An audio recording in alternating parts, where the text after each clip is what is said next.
Hi all I plus training സൊല്യൂഷൻസിൻ്റെ പുതിയൊരു ക്ലാസ്സിലേക്ക് സ്വാഗതം. അപ്പം നമ്മൾ ഡിസ്കസ് ചെയ്തുകൊണ്ടിരുന്നത് applications of electrochemical series ആയിരുന്നു. അതിൽ ഫസ്റ്റ് നമ്മൾ ഓക്സിഡൈസിങ് ആൻഡ് റെഡ്യൂസിങ് സ്ട്രെങ്ത് പറഞ്ഞു അല്ലേ. നമ്മൾ ഇലക്ട്രോ കെമിക്കൽ സീരീസിൻ്റെ ഏറ്റവും ടോപ്പിൽ നോക്കിക്കഴിഞ്ഞാൽ ടോപ്പിൽ വരുന്നവരായിരിക്കും ഗുഡ് ഓക്സിഡൈസിങ് ഏജൻ്റ് ആയിട്ട് ആക്ട് ചെയ്യുന്നത്. അതുപോലെ തന്നെ ഏറ്റവും ബോട്ടത്തിൽ വരുന്നവരായിരിക്കും സ്ട്രോങ് റെഡ്യൂസിങ് ഏജൻ്റ് ആയിട്ട് ആക്ട് ചെയ്യുന്നതെന്ന് പറഞ്ഞു. ഓക്കെ, അപ്പോൾ ഇനി രണ്ടാമത്തെ ആപ്ലിക്കേഷൻ വരുന്നത് calculation of standard EMF of an electrochemical cell. ഒരു ഇലക്ട്രോകെമിക്കൽ സെല്ലിൻ്റെ സ്റ്റാൻഡേർഡ് EMF കാൽക്കുലേറ്റ് ചെയ്യാൻ വേണ്ടിയിട്ട് നമുക്ക് ഇലക്ട്രോകെമിക്കൽ സീരീസ് യൂസ് ചെയ്യാം. എങ്ങനെയാണെന്ന് നോക്കാം. The standard EMF of the cell is the sum of the standard reduction potential of the two half cell, reduction half cell and oxidation half cell.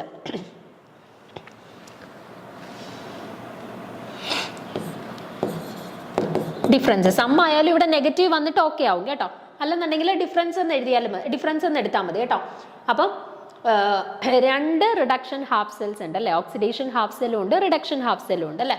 അപ്പോൾ ഈ രണ്ട് half സെല്ലിൻ്റെയും ഇലക്ട്രോഡ് പൊട്ടൻഷ്യൽ, സ്റ്റാൻഡേർഡ് ഇലക്ട്രോഡ് പൊട്ടൻഷ്യലിൻ്റെ difference വെച്ചിട്ടാണ് നമുക്ക് ആ ഒരു electrochemical സെല്ലിൻ്റെ സ്റ്റാൻഡേർഡ് EMF കാൽക്കുലേറ്റ് ചെയ്യാൻ പറ്റുന്നത് കേട്ടോ. ഒരു ഇലക്ട്രോ കെമിക്കൽ സെല്ലിൻ്റെ സ്റ്റാൻഡേർഡ് EMF കാൽക്കുലേറ്റ് ചെയ്യണമെങ്കിൽ സെല്ലിനകത്ത് രണ്ട് പാർട്ട് ഉണ്ടല്ലോ, ഓക്സിഡേഷൻ ഹാഫ് സെല്ലും ഉണ്ട്, റിഡക്ഷൻ ഹാഫ് സെല്ലും ഉണ്ട് അല്ലേ. അപ്പോൾ ഈ ഓക്സിഡേഷൻ ഹാഫ് സെല്ലിൻ്റെ സ്റ്റാൻഡേർഡ് ഇലക്ട്രോഡ് പൊട്ടൻഷ്യലിൻ്റെ വാല്യൂ റിഡക്ഷൻ ഹാഫ് സെല്ലിൻ്റെ സ്റ്റാൻഡേർഡ് ഇലക്ട്രോഡ് പൊട്ടൻഷ്യലിൻ്റെ വാല്യൂവിനെയും കൂടെ ഡിഫറൻസ് എടുക്കണം. അതാണ് നമ്മുടെ ആ ഒരു സെല്ലിൻ്റെ ടോട്ടൽ ആയിട്ടുള്ള ഇലക്ട്രോഡ് പൊട്ടൻഷ്യലിൻ്റെ വാല്യൂ എന്ന് പറയുന്നത് കേട്ടോ. അപ്പോൾ E0 cell equal to E0 reduction by E0 oxidation. E0 reduction എന്ന് പറയുന്നത് റിഡക്ഷൻ ഹാഫ് സെല്ലിൻ്റെ standard electrode potential value and E0 oxidation എന്ന് പറയുന്നത് ഓക്സിഡേഷൻ ഹാഫ് സെല്ലിൻ്റെ സ്റ്റാൻഡേർഡ് റിഡക്ഷൻ പൊട്ടൻഷ്യൽ വാല്യൂ കേട്ടോ. ആ രണ്ടിൻ്റെയും കൂടെ ഡിഫറൻസ് ആണ് E0 സെൽ എന്ന് പറയുന്നത്. Okay, by convention the standard oxidation potential is always expressed in terms of the reduction potential കേട്ടോ. നമ്മളിപ്പോൾ എപ്പോഴും ഒരു സെല്ലിൻ്റെ E0 സെല്ല് കാൽക്കുലേറ്റ് ചെയ്യുകയാണെന്നുണ്ടെങ്കിൽ E0 സെൽ എന്ന് പറയുന്നത് എന്താണ്? Standard electrode potential. ഓക്കെ, അപ്പോൾ സ്റ്റാൻഡേർഡ് ഇലക്ട്രോഡ് പൊട്ടൻഷ്യൽ കാൽക്കുലേറ്റ് ചെയ്യണമെങ്കിൽ standard electrode potential of the reduction half സെല്ലിൻ്റെയും ഓക്സിഡേഷൻ ഹാഫ് സെല്ലിൻ്റെയും കൂടി ഡിഫറൻസ് എടുക്കണം അല്ലേ. ഇനി നോക്കിക്കേ, the standard oxidation potential is always expressed in terms of the reduction potential. ഇപ്പോൾ നമ്മൾക്കിപ്പോൾ സ്റ്റാൻഡേർഡ് ഓക്സിഡേഷൻ പൊട്ടൻഷ്യലാണ് കണ്ടുപിടിക്കേണ്ടതെങ്കിൽ നമ്മൾ യൂഷ്വലി അത് സ്റ്റാൻഡേർഡ് റിഡക്ഷൻ പൊട്ടൻഷ്യലിൻ്റെ ടേംസിലാണ് സാധാരണ എക്സ്പ്രസ് ചെയ്യുന്നത് കേട്ടോ. Thus the standard oxidation potential E0 oxidation equal to minus standard reduction potential. അപ്പം ഞാൻ പറഞ്ഞു, ഇപ്പോൾ സ്റ്റാൻഡേർഡ് ഓക്സിഡേഷൻ പൊട്ടൻഷ്യലാണ് നമുക്ക് കാൽക്കുലേറ്റ് ചെയ്യാൻ ചോദിക്കുന്നതെങ്കിലും നമ്മൾ കൺവെൻഷണൽ മെത്തേഡ് വെച്ചിട്ട് സ്റ്റാൻഡേർഡ് റിഡക്ഷൻ പൊട്ടൻഷ്യലിൻ്റെ ടേംസിലാണ് നമ്മൾ സ്റ്റാൻഡേർഡ് ഓക്സിഡേഷൻ പൊട്ടൻഷ്യലിനെയും എക്സ്പ്രസ് ചെയ്യുന്നതെന്ന് പറഞ്ഞു അല്ലേ. അപ്പോൾ ഇവിടെ നോക്കിക്കേ, standard oxidation potential E0 oxidation എന്ന് പറയുന്നതിന് നമുക്ക് എങ്ങനെ റിഡക്ഷൻ പൊട്ടൻഷ്യലിൻ്റെ ടേംസിലോട്ട് മാറ്റാം? Minus of standard reduction potential. E0 റിഡക്ഷൻ്റെ നെഗറ്റീവ് എടുത്താൽ മതി. ഓക്കെ, ക്ലിയർ ആണോ? സ്റ്റാൻഡേർഡ് ഓക്സിഡേഷൻ പൊട്ടൻഷ്യലിനെ നമ്മൾ സ്റ്റാൻഡേർഡ് റിഡക്ഷൻ പൊട്ടൻഷ്യലിൻ്റെ ടേംസിലാണ് സാധാരണ റെപ്രസെൻറ്റ് ചെയ്യാറുള്ളത്. അപ്പോൾ സ്റ്റാൻഡേർഡ് റിഡക്ഷൻ പൊട്ടൻഷ്യലിൻ്റെ ടേംസിലോട്ട് റെപ്രസെൻറ്റ് ചെയ്യണമെങ്കിൽ എന്ത് ചെയ്താൽ മതി? E0 oxidation equal to minus E0 reduction എടുത്താൽ മതി. Okay, minus E0 oxidation equal to minus E0 reduction എടുത്താൽ മതി. ഓക്കെ ആണേ. Therefore, E0 cell equal to standard reduction potential of the reduction half cell minus standard reduction potential of the oxidation half cell. അപ്പോൾ clear ആണോ? നമുക്കിപ്പം standard oxidation പൊട്ടൻഷ്യലിനെ നമുക്ക് എന്തിൻ്റെ ടേംസിലോട്ട് മാറ്റാം എന്ന് പറഞ്ഞു? സ്റ്റാൻഡേർഡ് റിഡക്ഷൻ പൊട്ടൻഷ്യലിൻ്റെ ടേംസിലോട്ട് മാറ്റാം എന്ന് പറഞ്ഞു. അങ്ങനെയാണെന്നുണ്ടെങ്കിൽ E0 സെല്ലിൻ്റെ ഇക്വേഷനെ നമുക്ക് കംപ്ലീറ്റ്ലി റിഡക്ഷൻ പൊട്ടൻഷ്യലിൻ്റെ ടേംസിലോട്ട് മാറ്റുകയാണെന്നുണ്ടെങ്കിൽ എന്ത് വരും? Standard reduction potential of reduction half cell minus standard reduction potential of oxidation half cell. Okay, നേരത്തെ നമ്മൾ റിഡക്ഷൻ പൊട്ടൻഷ്യലെ മൈനസ് ഓക്സിഡേഷൻ പൊട്ടൻഷ്യൽ എന്ന് പറഞ്ഞിട്ടായിരുന്നു നേരത്തെ ഇക്വേഷനിൽ പറഞ്ഞത്. ഇനിയിപ്പോൾ നമ്മൾ ഇവിടെ പറയുന്നത് എന്താണ്? ഓക്സിഡേഷൻ പൊട്ടൻഷ്യൽ ഉണ്ട് എന്നുണ്ടെങ്കിൽ അതിനെയും കൂടെ നമ്മൾ റിഡക്ഷൻ പൊട്ടൻഷ്യലിൻ്റെ ടേംസിലോട്ട് മാറ്റിയിട്ട് standard reduction potential of reduction half cell minus standard reduction potential of oxidation half cell ചെയ്താൽ മതി കേട്ടോ. അപ്പോൾ E0 സെല്ല് നമുക്ക് കിട്ടും. As oxidation takes place at anode and reduction takes place at cathode, hence E0 cell can also be represented as E0 cathode minus E0 anode. അപ്പം നമുക്കിപ്പം ഇവിടെ നമ്മൾ എടുത്തിട്ടുള്ളത് standard reduction potential of reduction half സെല്ലെ minus standard reduction potential of oxidation half cell അല്ലേ? അതായത് E0 cell equal to E0 of reduction half സെല്ലെ minus E0 of oxidation half cell. ഇതല്ലായിരുന്നു നമ്മുടെ ഇക്വേഷൻ. അപ്പൊ റിഡക്ഷൻ ജനറലി നടക്കുന്നത് എവിടാ? നമ്മൾ പറഞ്ഞു റെഡ് ക്യാറ്റ് അല്ലെ, അതായത് റിഡക്ഷൻ കാത്തോഡിലാണ് നടക്കുന്നത്. അതായത് നമുക്ക് E0 ഓഫ് കാത്തോഡ് എന്ന് എഴുതാം അല്ലെ. അതുപോലെ E0 ഓഫ് ഓക്സിഡേഷൻ നമുക്ക് എങ്ങനെ എഴുതാം? ഓക്സിഡേഷൻ ജനറലി നടക്കുന്ന എവിടെ? ആനോക്സ്, ആനോഡിലാണ് ഓക്സിഡേഷൻ നടക്കുന്നത്. അപ്പൊ E0 ഓക്സിഡേഷനെ റീപ്ലേസ് ചെയ്തിട്ട് നമുക്ക് എന്തെന്ന് കൊടുക്കാം? E0 ആനോഡ് എന്ന് കൊടുക്കാം. ഓക്കെ, അപ്പൊ E0 cell equal to E0 of reduction minus E0 of oxidation, അല്ലെന്നുണ്ടെങ്കിൽ ഈ കാത്തോഡെ മൈനസ് ഈ ആനോഡ് എന്ന് എഴുതാം. ഓക്കെ, അപ്പൊ ഈ രണ്ട് ഇക്വേഷൻസും യൂസ് ചെയ്തിട്ട് നമുക്ക് standard electrode potential E0 cell, okay, standard electrode potential of an electrochemical cell കണ്ടുപിടിക്കാൻ ചോദിച്ചാൽ ഈ രണ്ട് ഇക്വേഷൻ യൂസ് ചെയ്തിട്ട് കണ്ടുപിടിക്കാൻ പറ്റും. ഓക്കെ ആണേ. അടുത്തത് predicting the feasibility of the redox reaction. ഇനി ഒരു റിഡോക്സ് റിയാക്ഷൻ്റെ ഫീസിബിലിറ്റി നമുക്ക്, അതായത് ഒരു റിഡോക്സ് റിയാക്ഷൻ നടക്കാനായിട്ടുള്ള ആ ഒരു പോസിബിലിറ്റി അല്ലെങ്കിൽ അതിൻ്റെ ഒരു ഫീസിബിലിറ്റി എത്രത്തോളമാണ് എന്ന് നമുക്ക് എങ്ങനെ കണ്ടുപിടിക്കാമെന്ന് നോക്കാം. ഓക്കെ, നോക്കിക്കേ. Any redox reaction would occur spontaneously if the free energy change delta G is negative. അപ്പോൾ ഏതൊരു റിഡോക്സ് റിയാക്ഷൻ ആണ് എന്നുണ്ടെങ്കിലും അത് സ്പോണ്ടേനിയസ്ലി നടക്കണമെങ്കിൽ ഉള്ള കണ്ടീഷൻ എന്ന് പറയുന്നത് ഡെൽറ്റ ജിയുടെ വാല്യൂ എന്തായിരിക്കണം? നെഗറ്റീവ് ആയിരിക്കണം കേട്ടോ. അപ്പോൾ ഒരു സ്പോണ്ടേനിയസ് ആയിട്ട് ഏതൊരു റിഡോക്സ് റിയാക്ഷനും നടക്കണമെങ്കിലുള്ള condition delta G should be negative. Okay, the free energy is related to the EMF has. അപ്പോൾ ഫ്രീ എനർജിയും EMF തമ്മിലുള്ള റിലേഷൻ നമ്മൾ പഠിച്ചിട്ടുണ്ട്. Delta G equal to minus NFE. അപ്പോൾ ഡെൽറ്റ G0 ആണെന്നുണ്ടെങ്കിൽ minus NFE0. Okay, Gibbs free എനർജിയെ EMFനെയും കൂടെ കണക്ട് ചെയ്തിട്ടുള്ള ഇക്വേഷൻ ആണ് delta G equal to minus NFE അല്ലെങ്കിൽ delta G0 equal to minus NFE0. Okay, where n is the number of electrons involved, F is a Faraday constant and E0 is a cell EMF. ഇതിനകത്തുള്ള terms അറിയാലോ. n എന്ന് പറയുന്നത് number of electrons involve. ഇപ്പം നമ്മുടെ reaction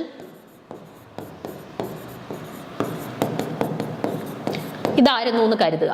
okay, അല്ലെന്നുണ്ടെങ്കിൽ zinc plus Cu2 plus gives Cu plus Zn2 plus, ഇതായിരുന്നു നമ്മുടെ reaction എന്ന് കരുതുക. ഇപ്പം ഇവിടെ ഇൻവോൾവ് ചെയ്തിട്ടുള്ള ഇലക്ട്രോൺസ് എത്രയാണ്? 2 ഇലക്ട്രോൺസ് ആണ് ഈ ഒരു റിയാക്ഷനിൽ ഇൻവോൾവ് ചെയ്തിട്ടുള്ളത് അല്ലേ. അല്ലെന്നുണ്ടെങ്കിൽ സിങ്ക് 2 പ്ലസ് ആയി, Cu2 പ്ലസ് Cu ആയി. ആ രണ്ട് കേസിലും 2 ഇലക്ട്രോൺസ് വെച്ചിട്ടല്ലേ ഇൻവോൾവ് ആയിട്ടുള്ളത്. അപ്പം ഈ ഒരു റിയാക്ഷനാണ് നമ്മൾ കൺസിഡർ ചെയ്യുന്നതെന്നുണ്ടെങ്കിൽ അവിടെ ഇൻവോൾവ് ആയിട്ടുള്ള ടോട്ടൽ ഇലക്ട്രോൺസ് എന്ന് പറയുന്നത് 2 ആണ്. അതാണ് n എന്ന് പറയുന്നത് കേട്ടോ. ഇക്വേഷനകത്ത് n എന്ന് പറയുന്നത് അതാണ് total number of electrons involve in the reaction. Okay, F എന്ന് പറയുന്നത് എന്താണ്?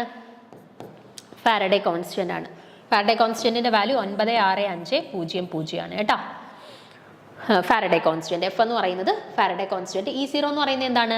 സെല്ലിന്റെ EMF ആണ്. EMF ഓഫ് ദി സെല്ലാണ് E0 എന്ന് പറയുന്നത് കേട്ടോ. അപ്പോൾ delta G equal to minus NFE0 എന്ന് പറയുന്നത് ഗിബ്സ് ഫ്രീ എനർജിയും സെൽ EMFനെയും കൂടെ കണക്ട് ചെയ്തുകൊണ്ടുള്ള ഇക്വേഷനാണ്. ഓക്കെ, അപ്പോൾ delta G0 can be negative if E0 is positive. ഇനി ഈ ഡെൽറ്റ G0ന്റെ വാല്യൂ നെഗറ്റീവ് ആണെങ്കിൽ മാത്രമേ റിഡോക്സ് റിയാക്ഷൻ സ്പോണ്ടേനിയസ് ആയിട്ട് നടക്കുകയുള്ളൂ എന്ന് നമ്മൾ പറഞ്ഞു. ഓക്കെ, അപ്പോൾ ഡെൽറ്റ ജിയുടെ ഇക്വേഷൻ നമുക്കറിയാം. Delta G equal to delta G0 equal to minus NFE0 ആണ്. ഇനി ഡെൽറ്റ ജി നെഗറ്റീവ് ആണെങ്കിൽ മാത്രമേ റിയാക്ഷൻ സ്പോണ്ടേനിയസ് ആവുള്ളൂ. അപ്പോൾ ഡെൽറ്റ ജി നെഗറ്റീവ് ആകണമെങ്കിൽ ഉള്ള കണ്ടീഷൻ എന്താണ്? E0ന്റെ വാല്യൂ എന്തായിരിക്കണം? പോസിറ്റീവ് ആയിരിക്കണം. E0ന്റെ വാല്യൂ നെഗറ്റീവ് ആയി കഴിഞ്ഞാൽ എന്താവും? ഇവിടെ ഓൾറെഡി ഒരു നെഗറ്റീവ് ഉണ്ട്. ഈ നെഗറ്റീവ് ചേർന്നത് പോസിറ്റീവ് ആവും. സോ ഡെൽറ്റ G0ന്റെ വാല്യൂ പോസിറ്റീവ് ആവും. ഡെൽറ്റ G0ന്റെ വാല്യൂ പോസിറ്റീവ് ആയി കഴിഞ്ഞാൽ റിഡോക്സ് റിയാക്ഷൻ സ്പോണ്ടേനിയസ് ആയിട്ട് നടക്കുമോ? ഇല്ല. അപ്പോൾ അത് സ്പോണ്ടേനിയസ് ആയിട്ട് നടക്കണമെങ്കിൽ ഡെൽറ്റ ജിയുടെ വാല്യൂ നെഗറ്റീവ് ആവണം. ഡെൽറ്റ ജിയുടെ വാല്യൂ നെഗറ്റീവ് ആവണമെങ്കിൽ E0ന്റെ വാല്യൂ എന്താവണം? E0ന്റെ വാല്യൂ പോസിറ്റീവ് ആയാൽ മാത്രമേ ഡെൽറ്റ ജി നെഗറ്റീവ് ആകൂ. അതുവഴി നമുക്ക് റിയാക്ഷൻ സ്പോണ്ടേനിയസ് ആയിട്ട് നടക്കുകയുള്ളൂ. ക്ലിയർ ആണല്ലോ? If E0 is positive, the cell reaction is spontaneous and serve as a source of electrical energy. അപ്പോൾ E0ന്റെ വാല്യൂ പോസിറ്റീവ് ആണ് എന്നുണ്ടെങ്കിൽ റിയാക്ഷൻ എന്താണെന്ന് നമുക്ക് പറയാം? സ്പോണ്ടേനിയസ് ആണ് എന്ന് പറയാം. എന്തുകൊണ്ടാണ് E0 പോസിറ്റീവ് ആകുമ്പോൾ?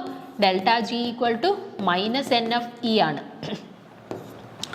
ഓക്കെ, അപ്പോൾ E0ന്റെ വാല്യൂ പോസിറ്റീവ് ആവുകയാണെന്നുണ്ടെങ്കിൽ ഈ ഹോൾ ടേം നെഗറ്റീവ് ആവും, അതായത് ഡെൽറ്റ ജി നെഗറ്റീവ് ആവും. ഡെൽറ്റ ജി നെഗറ്റീവ് ആയി കഴിഞ്ഞാൽ റിയാക്ഷൻ സ്പോണ്ടേനിയസ് ആണ്. അതുകൊണ്ടാണ് പറഞ്ഞിട്ടുള്ളത് E0ന്റെ വാല്യൂ പോസിറ്റീവ് ആയി കഴിഞ്ഞാൽ റിയാക്ഷൻ എന്ന് പറയുന്നത് എന്താണ്? സ്പോണ്ടേനിയസ് ആണെന്ന് പറയാം. If it come out to be negative then the spontaneous reaction does not takes place. ഇപ്പോൾ E0ന്റെ വാല്യൂ നെഗറ്റീവ് ആയി കഴിഞ്ഞാൽ എന്ത് സംഭവിക്കും നോക്കിക്കേ.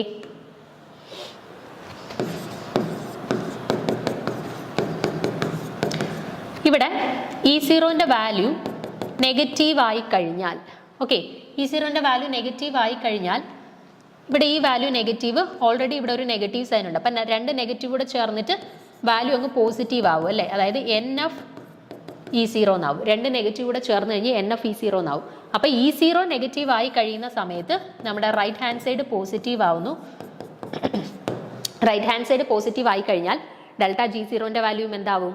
പോസിറ്റീവ് ആവും. ഡെൽറ്റ G0ന്റെ വാല്യൂ പോസിറ്റീവ് ആയി കഴിഞ്ഞാൽ അത് സ്പോണ്ടേനിയസ് ആണോ? അല്ല. എന്തായിട്ട് മാറും? നോൺ സ്പോണ്ടേനിയസ് ആയിട്ട് മാറും. ഓക്കെ, നോൺ സ്പോണ്ടേനിയസ് ആയിട്ട് മാറും. അപ്പം അതാണ് പറഞ്ഞത്, നമ്മുടെ ഡെൽറ്റ ജിയുടെ വാല്യൂ അല്ലെന്നുണ്ടെങ്കിൽ E0ന്റെ വാല്യൂ നെഗറ്റീവ് ആയി കഴിഞ്ഞാൽ ഡെൽറ്റ ജിയുടെ വാല്യൂ പോസിറ്റീവ് ആവും, നമ്മുടെ റിയാക്ഷൻ നോൺ സ്പോണ്ടേനിയസ് ആവും. ക്ലിയർ ആണല്ലോ?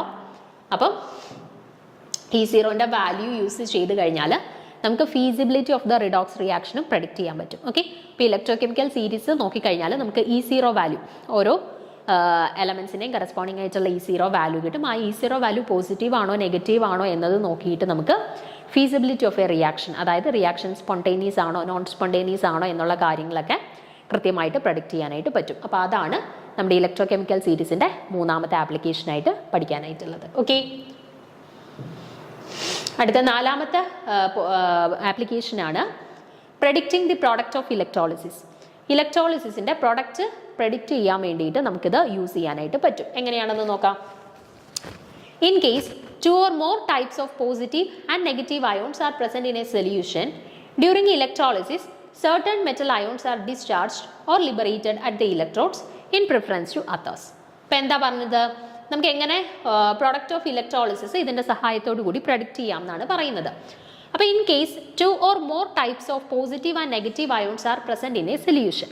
ഇപ്പോൾ ഒരു സൊല്യൂഷനകത്ത് 2 അതിലധികമോ പോസിറ്റീവ് അയോൺസോ നെഗറ്റീവ് അയോൺസോ പ്രസൻ്റ് ആണ് എന്ന് കരുതുക. ഓക്കെ, 2 അതിലധികമോ പോസിറ്റീവ് അയോൺസോ നെഗറ്റീവ് അയോൺസോ പ്രസൻ്റ് ആണ് എന്ന് കരുതുക. During electrolysis certain metal ions are discharged or liberated at the electrodes in preference to others. അപ്പോൾ അങ്ങനെ ഒന്നിലധികം പോസിറ്റീവ് അയോൺസോ അല്ലെങ്കിൽ ഒന്നിലധികം നെഗറ്റീവ് അയോൺസോ നമ്മുടെ സൊല്യൂഷനിലുണ്ട് എന്നുണ്ടെങ്കിൽ ഇപ്പം നമ്മുടെ മെറ്റലിൻ്റെ സർഫസിലോട്ട് ഇപ്പം 2 പോസിറ്റീവ് അയോൺസ് ഉണ്ട് എന്നുണ്ടെങ്കിൽ ഈ 2 പോസിറ്റീവ് അയോൺസും വന്ന് ഡിപ്പോസിറ്റഡ് ആവുമോ? ഇപ്പം Na+ ഉണ്ട്, Li+ അയോൺസും ഉണ്ടെന്ന് വെച്ചോ മീഡിയത്തിൽ. അപ്പോൾ ഈ 2 പോസിറ്റീവ് അയോൺസും കൂടെ മെറ്റലിൻ്റെ സർഫസിൽ വന്നിട്ട് ഡിപ്പോസിറ്റഡ് ആവുമോ? ഇല്ല. ഒന്നിനെക്കാട്ടിലും പ്രിഫറൻസ് മറ്റൊന്നിന് കൂടുതലായിരിക്കും. ആ ഏതെങ്കിലും ഒന്നായിരിക്കും ഈ സർഫസിൽ വന്നിട്ട് ഡിപ്പോസിറ്റഡ് ആവുന്നത് അല്ലേ? അപ്പോൾ അതെന്തുകൊണ്ടാണ്? In general, in such competition, the ion which is stronger oxidizing agent is discharged first at the cathode. അങ്ങനെ ഒന്നിലധികം പോസിറ്റീവ്ലി ചാർജ്ഡ് ആയിട്ടുള്ള അയോൺസ് നമ്മുടെ മീഡിയത്തിൽ ഉണ്ട് എങ്കിൽ the ion which has the stronger oxidizing agent discharged first at the cathode. അപ്പോൾ ആർക്കാണോ ഇപ്പോൾ 2 പേരുണ്ടെന്നുണ്ടെങ്കിൽ ആ 2 പേരിൽ ആർക്കാണോ ഓക്സിഡേഷൻ സ്ട്രോങ്ങർ ഓക്സിഡൈസിങ് ഏജന്റ് ആയിട്ടുള്ളത് അല്ലെങ്കിൽ നമ്മുടെ ഇലക്ട്രോകെമിക്കൽ സീരീസിൻ്റെ ഏറ്റവും ടോപ്പിലായിട്ട് വരുന്നത് ആരാണോ അവരായിരിക്കും കാത്തോഡിൻ്റെ സർഫസിൽ ആദ്യം വന്ന് ഡിപ്പോസിറ്റഡ് ആവുന്നത്. ക്ലിയർ ആണോ? അപ്പം നമ്മൾ പറഞ്ഞ എന്താണ്, ചിലപ്പം ചില സൊല്യൂഷനിലകത്ത് ഒന്നിലധികം പോസിറ്റീവ്ലി ചാർജ്ഡ് ആയിട്ടുള്ള അയോൺസ് കാണും. അപ്പോൾ ഈ 2 പേർക്കും മെറ്റലിൻ്റെ സർഫസിൽ വന്നിട്ട് ഡിപ്പോസിറ്റ് ചെയ്യാനായിട്ടുള്ള ടെൻഡൻസി ഉണ്ടായിരിക്കും. പക്ഷെ 2 പേരും ഒരേ റേറ്റിൽ ഒരേ സമയത്തായിരിക്കും വന്ന് ഡിപ്പോസിറ്റഡ് ആവുന്നത് അല്ല. ഒന്നിനെക്കാട്ടിൽ പ്രിഫറൻസ് മറ്റൊരാൾക്ക് കൂടുതലായിരിക്കും. ഡിപ്പോസിറ്റഡ് ആവാനായിട്ടുള്ള പ്രിഫറൻസ് ഒരാളെ വെച്ചിട്ട് നോക്കുമ്പോൾ മറ്റേ ആൾക്ക് കുറച്ച് കൂടുതലായിരിക്കും. അത് കൂടുതലുള്ള ആളെ നമുക്ക് എങ്ങനെ കണ്ടുപിടിക്കാം? ആരാണോ സ്ട്രോങ് ഓക്സിഡൈസിങ് ഏജന്റ് ആയിട്ടുള്ളത് അവരായിരിക്കും കാത്തോഡിൻ്റെ സർഫസിൽ ആദ്യം വന്നിട്ട് ഡിപ്പോസിറ്റഡ് ആവുന്നത്. Okay, Thus, when an aqueous solution of NaCl containing Na plus, Cl minus, H plus and OH minus ions is electrolyzed, the H plus ions is preferentially deposited at the cathode instead of Na plus ions, Na plus being reduced. This is because the reduction potential of hydrogen is higher than the reduction potential of sodium. അപ്പോൾ ഇവിടെ നോക്കുക, നമ്മൾ NaClന്റെ സൊല്യൂഷനാണ് എടുത്തിട്ടുള്ളത്. അതിനകത്ത് ആരൊക്കെയുണ്ട്? Na plus ഉണ്ട്, Cl minus ഉണ്ട്. NaCl solution ആകുമ്പോൾ NaCl പ്ലസ് H2O അല്ലേ, അപ്പോൾ അതിനകത്ത് H പ്ലസ് ഉണ്ട്, OH മൈനസ് അയോൺസ് ഉണ്ട്. ഇത്രയും ആളുകൾ നമ്മുടെ മീഡിയത്തിൽ പ്രസന്റ് ആയിട്ടുണ്ട്. Okay, H plus ions is preferentially deposited at the cathode instead of Na plus ion being reduced. This is because the reduction potential of hydrogen is higher than the reduction potential of sodium. അപ്പോൾ ഇവിടെ നോക്കിക്കേ, ഇവിടെ നമ്മൾ positively charged ആയിട്ടുള്ള ആളുകളെ നോക്കിക്കഴിഞ്ഞാൽ Na പ്ലസും ഉണ്ട്, H പ്ലസും ഉണ്ട്. അപ്പോൾ രണ്ടു പേർക്കും ആ ഒരു മെറ്റൽ സർഫസിൽ പോയിട്ട് ഡിപ്പോസിറ്റ് ചെയ്യാനായിട്ടുള്ള ടെൻഡൻസി ഉണ്ട്. അപ്പോൾ ഇവിടെ ആരായിരിക്കും പ്രിഫറൻഷ്യലി ഡിപ്പോസിറ്റഡ് ആവുന്നത്? Na പ്ലസിനെ കാട്ടിൽ മുന്നേ ആര് കയറി മെറ്റൽ സർഫസിൽ ഡിപ്പോസിറ്റഡ് ആവും? H പ്ലസ് ഡിപ്പോസിറ്റഡ് ആവും. അതിൻ്റെ റീസൺ എന്താണെന്ന് നോക്കിക്കേ. H പ്ലസിൻ്റെ കേസിൽ അവരുടെ റിഡക്ഷൻ പൊട്ടൻഷ്യലിൻ്റെ വാല്യൂ വരുന്നത് 0 വോൾട്ട് ആണ്. പക്ഷേ Na പ്ലസിൻ്റെ കേസ് വരുമ്പോൾ അവരുടെ റിഡക്ഷൻ പൊട്ടൻഷ്യലിൻ്റെ വാല്യൂ വരുന്നത് -2.71 ആണ്. അപ്പോൾ ഈ H പ്ലസിനെയും Na പ്ലസിനെയും വെച്ചിട്ട് കമ്പയർ ചെയ്യുമ്പോൾ ടോപ്പിൽ വരുന്നത്, ഇലക്ട്രോ കെമിക്കൽ സീരീസിൻ്റെ ടോപ്പിൽ വരുന്നത് അല്ലെങ്കിൽ ഗുഡ് ഓക്സിഡൈസിങ് ഏജന്റ് ആയിട്ട് ആക്ട് ചെയ്യുന്നത് Na പ്ലസ് ആണ്. നമ്മുടെ ഇലക്ട്രോ കെമിക്കൽ സീരീസിൻ്റെ ബോട്ടത്തിലോട്ടാണ്, അതായത് ഗുഡ് റെഡ്യൂസിങ് ഏജൻസിൻ്റെ കാറ്റഗറിയിലോട്ടാണ് ആര് വരുന്നത്? Na പ്ലസ് വരുന്നത്. അപ്പോൾ ഗുഡ് ഓക്സിഡൈസിങ് ഏജന്റ് ആയിട്ടുള്ളത്, കമ്പാരിറ്റീവ്ലി ഗുഡ് ഓക്സിഡൈസിങ് ഏജന്റ് ആയിട്ടുള്ളത് അല്ലെങ്കിൽ ഹയർ റിഡക്ഷൻ പൊട്ടൻഷ്യൽ വാല്യൂ വരുന്നത് H പ്ലസിനാണ്. സോ H പ്ലസും Na പ്ലസും കൂടെ വരുന്ന സമയത്ത് പ്രിഫറൻഷ്യബിളി നമ്മൾ നോക്കുകയാണെന്നുണ്ടെങ്കിൽ മെറ്റൽ സർഫസിൽ ആദ്യം പോയിട്ട് ഡിപ്പോസിറ്റഡ് ആവുന്നത് Na പ്ലസ് തന്നെയായിരിക്കും. ഓക്കെ, അപ്പോൾ സോറി H പ്ലസ് തന്നെയായിരിക്കും. എൻ്റെ റീസൺ മനസ്സിലായല്ലോ? ക്ലിയർ ആണല്ലോ? ഓക്കെ, അപ്പോൾ at the anode where oxidation takes place, the anion that has the lower reduction potential will be oxidized. Therefore, OH minus which reduction potential will be oxidized in preference to the Cl minus with the standard reduction potential of 1.36. ഇനി നമ്മൾ oxidation നടക്കുന്നവരുടെ case നോക്കിക്കഴിഞ്ഞാൽ negatively charged ആയിട്ടുള്ള OH minus അയോൺസും ഉണ്ട്, അതുപോലെ തന്നെ Cl minus അയോൺസും ഉണ്ട് അല്ലേ. അപ്പോൾ ഇതിൽ ആരാണ് ഫസ്റ്റ് ഓക്സിഡൈസ്ഡ് ആവുന്നതെന്ന് ചോദിച്ചാൽ അത് OH മൈനസ് ആയിരിക്കും കമ്പയർഡ് ടു Cl മൈനസ് കേട്ടോ. Cl മൈനസിൻ്റെ കേസിൽ അവരുടെ സ്റ്റാൻഡേർഡ് റിഡക്ഷൻ പൊട്ടൻഷ്യലിൻ്റെ വാല്യൂ 1.36 ആണ്, അതിനെക്കാട്ടിൽ കൂടുതലാണ് OH മൈനസിൻ്റെ കേസിൽ. സോ ആരാണ് ഫസ്റ്റ് ഓക്സിഡൈസ്ഡ് ആവുന്നതെന്ന് ചോദിച്ചാൽ അത് OH മൈനസ് ആയിരിക്കും. ഓക്കെ, അപ്പോൾ ക്ലിയർ ആണോ? പ്രൊഡക്റ്റിംഗ് ദി പ്രൊഡക്റ്റ് ഓഫ് അനാലിസിസ്, നമ്മുടെ പ്രൊഡക്റ്റ് ഓഫ് ഇലക്ട്രോളിസിസിൻ്റെ പ്രൊഡക്റ്റിനെ പ്രൊഡിക്റ്റ് ചെയ്യാൻ വേണ്ടിയിട്ട് നമുക്ക് ഇലക്ട്രോ കെമിക്കൽ സീരീസ് യൂസ് ചെയ്യാം. അപ്പോൾ എക്സാമ്പിളായിട്ട് പറഞ്ഞ എന്താണ്, ഇപ്പോൾ ഒരു മീഡിയത്തിൽ ഒന്നിലധികം പോസിറ്റീവ്ലി ചാർജ്ഡ് ആയിട്ടുള്ള അയോൺസ് ഉണ്ട് എന്നുണ്ടെങ്കിൽ ആരാണോ ആദ്യം മെറ്റൽ സർഫസിൽ ഡിപ്പോസിറ്റഡ് ആവുന്നത് അത് നമുക്ക് എന്ത് യൂസ് ചെയ്തിട്ട് കണ്ടുപിടിക്കാം? ഇലക്ട്രോ കെമിക്കൽ സീരീസ് നോക്കിയിട്ട് കണ്ടുപിടിക്കാം. ഇപ്പോൾ 2 പോസിറ്റീവ്ലി ചാർജ്ഡ് അയോൺസ് ഉണ്ട് എന്നുണ്ടെങ്കിൽ അതിൽ ഇലക്ട്രോ കെമിക്കൽ സീരീസിൻ്റെ ഏറ്റവും ടോപ്പിലായിട്ട് വരുന്ന ആൾ ആരാണോ അയാളായിരിക്കും ആദ്യം പോയിട്ട് മെറ്റൽ സർഫസിൽ ഡിപ്പോസിറ്റഡ് ആവുന്നത്. ഓക്കെ, അപ്പോൾ അത് നമുക്ക് നമ്മുടെ ഇലക്ട്രോ കെമിക്കൽ സീരീസിൻ്റെ ഹെൽപ്പോട് കൂടി പ്രൊഡക്റ്റ് ഓഫ് ഇലക്ട്രോളിസിസ് നമുക്ക് അനലൈസ് ചെയ്യാൻ പറ്റും, പ്രഡിക്റ്റ് ചെയ്യാനായിട്ട് പറ്റും. ഓക്കെ, അപ്പോൾ ഇത്രയുമാണ് നമ്മുടെ ഇലക്ട്രോ കെമിക്കൽ സീരീസിൻ്റെ പ്രധാനപ്പെട്ട ആപ്ലിക്കേഷൻസ് കേട്ടോ. വളരെ ഇമ്പോർട്ടൻ്റ് ആണ്. ഈ പറഞ്ഞതിൽ ഓരോ കാര്യങ്ങളും നമുക്ക് പല ഏരിയാസിൽ ക്വസ്റ്റ്യൻസിൽ നമുക്ക് യൂസ് ചെയ്യേണ്ടതായിട്ട് വരുന്ന കാര്യങ്ങളാണ് കേട്ടോ. ഒന്ന് ഓക്സിഡൈസിങ് ആൻഡ് റെഡ്യൂസിങ് സ്ട്രെങ്ത്, അത് നമ്മൾ പറഞ്ഞു ഇലക്ട്രോ കെമിക്കൽ സീരീസിൻ്റെ ടോപ്പിൽ വരുന്നവരാണ് ഗുഡ് ഓക്സിഡൈസിങ് ഏജന്റ്, ബോട്ടത്തിൽ വരുന്നവരാണ് ഗുഡ് റെഡ്യൂസിങ് ഏജൻസ്. രണ്ടാമത്തെ നമ്മൾ പറഞ്ഞു സ്റ്റാൻഡേർഡ് EMFൻ്റെ കാൽക്കുലേഷൻ, അതിന് നമുക്ക് 2 ഇക്വേഷൻ യൂസ് ചെയ്യാം. ഒന്നെങ്കിൽ E0 reduction minus E0 oxidation use ചെയ്തിട്ട് കണ്ടുപിടിക്കാം, അല്ലെങ്കിൽ E0 cathode minus E0 anode use ചെയ്തിട്ട് നമുക്ക് standard EMF of a cell നമുക്ക് കാൽക്കുലേറ്റ് ചെയ്യാൻ പറ്റും. അടുത്തത് predicting the feasibility of the redox reaction ആണ് നമ്മൾ പറഞ്ഞത്. ഓക്കെ, അപ്പോൾ ΔG = -NFE ആണ്. ΔG എപ്പോഴാണോ നെഗറ്റീവ് ആവുന്നത് അപ്പോഴാണ് സ്പോണ്ടേനിയസ് റിയാക്ഷൻസ് നടക്കുന്നതെന്ന് പറഞ്ഞു. അപ്പം E0ൻ്റെ വാല്യൂ പോസിറ്റീവ് ആയെങ്കിൽ മാത്രമേ ΔG നെഗറ്റീവായിട്ട് സ്പോണ്ടേനിയസ് റിയാക്ഷൻ നടക്കുകയുള്ളൂ. E0ൻ്റെ വാല്യൂ നെഗറ്റീവ് ആണെന്നുണ്ടെങ്കിൽ ΔGയുടെ വാല്യൂ പോസിറ്റീവായിട്ട് നോൺ സ്പോണ്ടേനിയസ് ആയിട്ട് മാറും, അല്ലെങ്കിൽ റിയാക്ഷൻ സ്പോണ്ടേനിയസ് ആയിട്ട് നടക്കത്തില്ല. അപ്പം feasibility of the redox reaction E0ൻ്റെ സൈൻ നോക്കിക്കഴിഞ്ഞാൽ നമുക്ക് മനസ്സിലാക്കാം.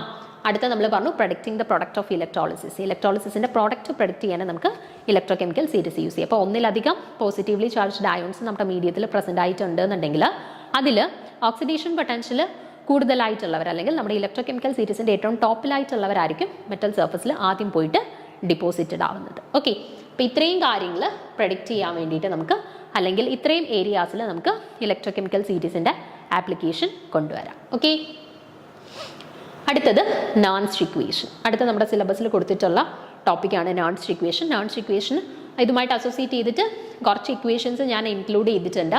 ആ ഇക്വേഷൻസ് എല്ലാം വളരെ ഇമ്പോർട്ടൻ്റ് ആണ്. നമുക്ക് പ്രോബ്ലംസ് ഒക്കെ സാധാരണ ചോദിക്കുന്ന ഒരു ഏരിയയാണ് കേട്ടോ. അപ്പോൾ നോക്കാം. For a general reduction reaction Mn++ n electron gives M, the നാൻസ് ഇക്വേഷൻ ഈസ്. അപ്പോൾ നോക്കിക്കേ, നമ്മളൊരു ജനറൽ ആയിട്ടുള്ള ഒരു റിയാക്ഷൻ എടുത്തിട്ടുണ്ട്.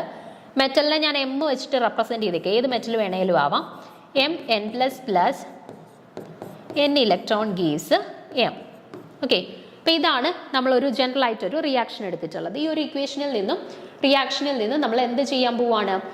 നമ്മൾ ഇതിൻ്റെ നാൻസ് ഇക്വേഷൻ ഡിറൈവ് ചെയ്തെടുക്കാൻ പോവാണ്. ഓക്കെ, അപ്പം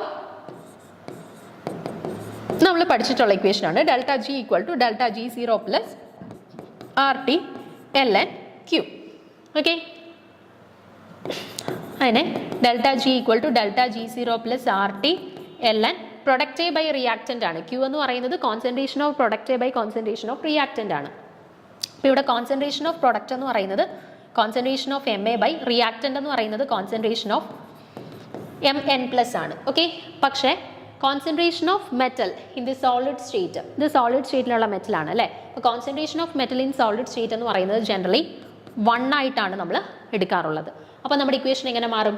ΔG = ΔG0 + RT ln 1/m concentration of Mn+ എന്ന് കിട്ടി. Okay, ΔG = ΔG0 + RT ln 1/mn+ concentration of Mn+. ഈ ഇക്വേഷൻ പഠിച്ചേക്കുക. അപ്പോൾ ΔGയുടെ ടേംസിൽ നമുക്ക് ഈ രീതിയിൽ നാൻസ് ഇക്വേഷനെ ഡിഫൈൻ ചെയ്യാം. ഓക്കെ, പിന്നെ അതുപോലെ തന്നെ ΔGയുടെ ഒരു ഇക്വേഷൻ നമ്മൾ ഓൾറെഡി പഠിച്ചിട്ടുണ്ട്.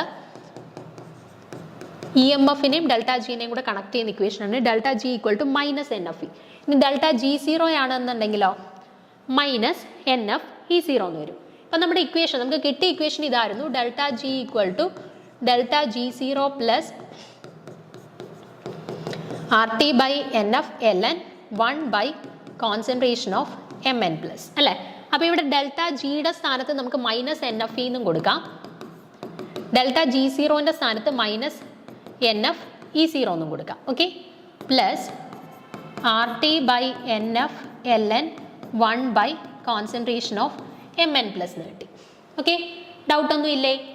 ഇനി നമ്മൾ എന്താ ചെയ്യുന്നതെന്ന് വെച്ചാൽ, സോറി, RT/NF ഇല്ലല്ലോ, RT എന്നല്ലേ ഉള്ളായിരുന്നു.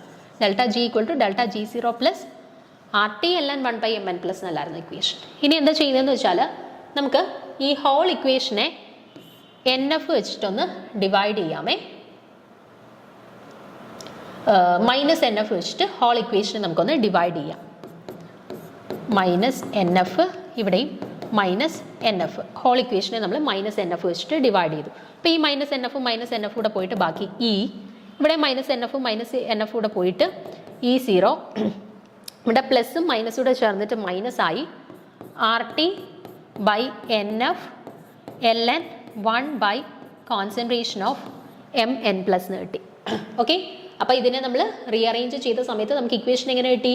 E = E0 - RT/NF ln 1/Mn+ concentration of Mn+ എന്ന് കിട്ടി. ഓക്കെ, ഇവിടെ lnൻ്റെ ടേംസിലാണ് നമുക്ക് ഇക്വേഷൻ കിട്ടിയിട്ടുള്ളത്.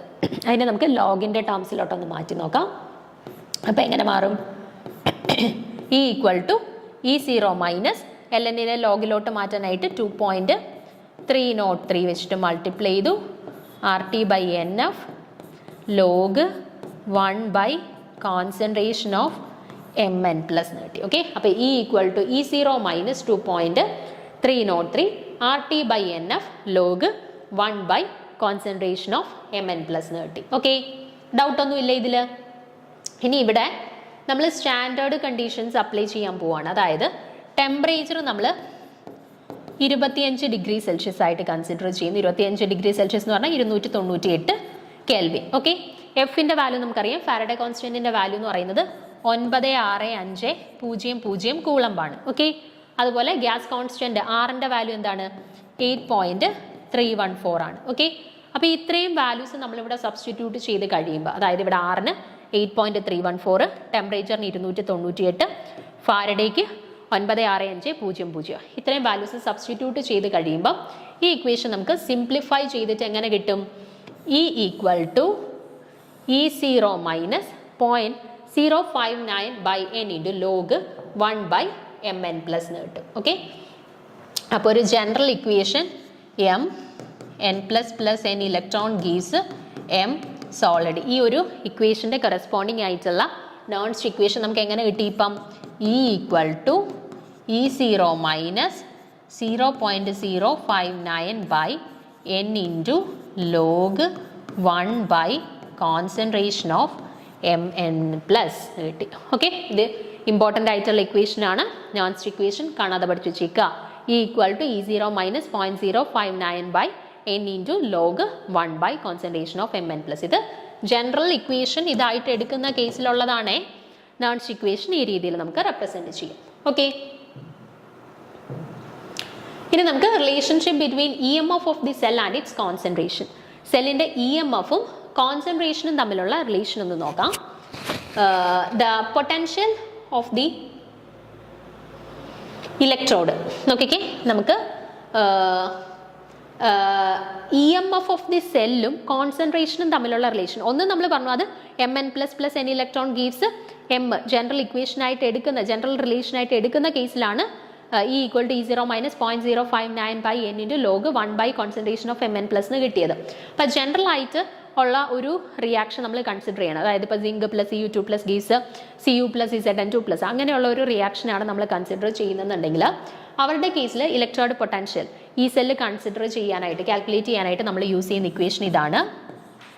E cell equal to E0 cell minus RT by NF ln concentration of product A by concentration of reactant. Okay, E equal to E0 cell minus RT by NF into ln concentration of product A by concentration of reactant.